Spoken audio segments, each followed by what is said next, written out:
She didn't think the refusal would echo. At the time, it felt almost administrative, numbers written in pencil, a history you could trace with your finger. Her brother needed a co-signer, $20,000. She asked a few questions, nothing sharp, nothing loaded. What was the plan? How long would the payments run? Had he finished paying off the last thing? He shrugged, metaphorically. Everyone did. It was presented as family helping family, a phrase that pretended risk was imaginary. She said no anyway, carefully. She said it the way you say you can't make a meeting, apologetic, neutral, responsible. She assumed the discomfort would pass. It didn't. It calcified. First came the label, selfish. It arrived from her brother like a diagnosis. Then her parents, softer but aligned. They spoke of trust and togetherness, of how families lean on each other. Nobody spoke about credit reports. Nobody mentioned patterns. The word no was treated as a character flaw, not a decision. After that, there was nothing. Group chats went quiet, as if someone had pressed a mute button that only affected her. Invitations thinned and then vanished. On holidays, she received texts that sounded automated, "Hope you're well," sent early, sent once. Silence became a posture. It wasn't announced, which made it worse. If she asked, she'd be accused of imagining it. She learned how long a year could feel when it was made of omissions. At first, she replayed conversations, editing herself retroactively. Maybe she could have explained better. Maybe she should have offered a smaller help, a symbolic gesture.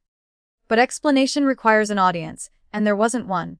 The house she grew up in remained standing somewhere else, doors clites on for people who weren't her. Life, meanwhile, continued with a kind of embarrassed persistence. She paid her own bills. She stopped expecting the phone to ring. She developed rules that didn't sound noble when she said them out loud. Rules like don't chase people who withdraw to punish you. They weren't empowering. They were stabilizing. The call came on a Thursday evening, early enough to be practical. She recognized her father's number and felt a dull pressure behind her eyes, not dread, not hope. Familiarity. He didn't ask how she was, he said her name, then said they were in a bind. $5,000. By the weekend? There was a cadence to his voice she recognized from childhood, the tone used when things were urgent but solvable, when the solution was supposed to step forward without being asked twice. He talked about timing, about bridges, about how it would just be for a short while. She listened.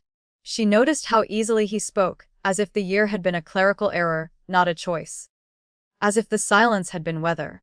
When she said no this time, it didn't come with an apology. It wasn't sharp either. It sounded like a policy she'd learned at work. "I don't send money to people who forgot I exist." There was a pause. Not a dramatic one. The kind that happens when someone mishears and waits for the sentence to correct itself. He tried again. Family. Emergencies. This wasn't the same as the loan. This was different. He reminded her of what parents do, what daughters do. He spoke as if the past year had been an argument that was still ongoing, and this request could reset it. She didn't argue back. She didn't list grievances. She repeated the boundary once. Her voice didn't shake, which surprised her. She felt almost nothing, no rush, no vindication. Just the firmness you get when something has already been decided long before the conversation. He grew frustrated. Not angry, confused. Authority was slipping, and he couldn't tell why. He mentioned consequences without naming them. He asked if she understood what would happen if they couldn't make the payment. She said she understood. What ended the conversation wasn't her resolve. It was the bank. He mentioned, finally, that they'd tried to extend the deadline, that the lender had refused. There was a formal notice involved, a date stamped on a letter, no flexibility, no exceptions. The system didn't care about family narratives or who had stopped speaking to whom. It cared about amounts and timelines and signatures. She hadn't caused that moment. She hadn't orchestrated it. But when it arrived, it made her refusal immovable. There was nothing left to negotiate, no moral appeal that could override a policy written elsewhere. The call ended without a fight. Just a tired acknowledgement. He said he'd see what else could be done. He didn't say goodbye the way he used to. Afterward, she sat in her kitchen with the light off, listening to the refrigerator hum.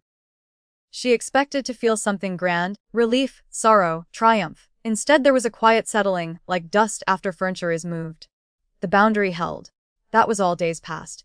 She heard, indirectly, that they'd sold something. That plans had changed. No one told her directly.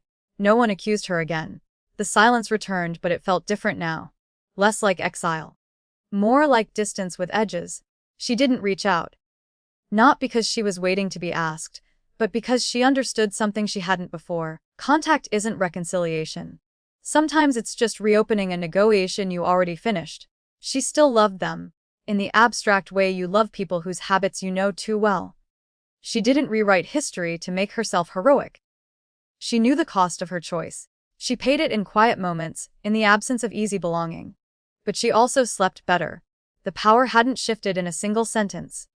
It had moved gradually, through a year of being ignored, through rules formed in loneliness, through the recognition that being needed isn't the same as being valued.